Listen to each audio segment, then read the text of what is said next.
A trial gets underway today for a Massachusetts man accused of trying to hire a hitman to kill his wife. But defense attorneys for Andrew Gordon say his obsessive-compulsive disorder made him do it. Ever heard that defense? Let's ask Lise Wheel, a former prosecutor and a Fox News legal analyst. Dan Schorr is also a former prosecutor. So according to his attorney, this guy's got OCD. He requires a very sort of regular schedule, regular, everyday. No change. He doesn't like change. He doesn't deal well with change. All of a sudden, his wife comes to him and says she wants a trial separation. Then she says, I want a divorce.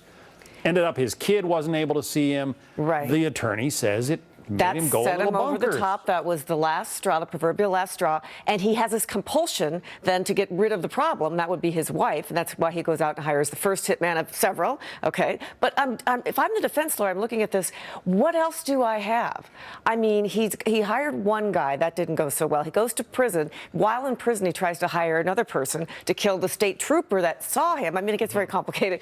And if I'm the defense lawyer, what else do I have except OCD? So you think it's a reach? It's a reach, and I've looked at the other cases, and so far the cases I've found, they've never been successful. But it's something to mitigate in sentencing, I think. Dan, what do you think? OCD as a defense? It's very weak because it's a whole series of incidents here. First, he tries to allegedly hire a hit on his wife. Then in jail, as Lee said, he tried to hire a hit on the state trooper who arrested him, and then another witness. There's also stalking allegations that he was stalking his wife. And they're saying the trigger is the change in his life that occurred when his wife had an order of protection served against him. That also could be seen as motive.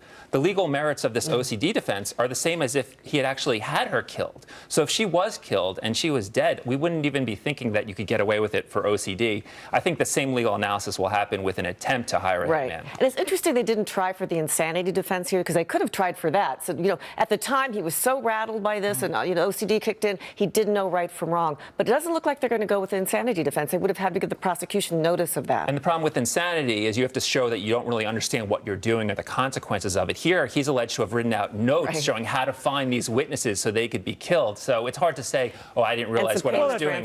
But that goes to the obsessive compulsive. You want everything dotted. You want all the I's dotted and the T's crossed. You write notes. It's a compulsion. But it doesn't undermine any of the elements of the crime, and it doesn't provide some kind of mental disease or defect defense where you could say, yes, I did it, but I wasn't aware of what I was doing. I think a lawyer could argue that there was a defect, a disease or defect, if he's compulsively writing down all these notes and trying to kill his wife off and then trying to kill the state trooper off as well. I mean, that could just show us he's living in some kind of la-la land, and that goes to insanity. And the OCD, at the very least, would be mitigating at sentencing. Well, again, the trial starts today. We will let our viewers know how it goes. Dan Schorr, Lise Wheel. Thank you both.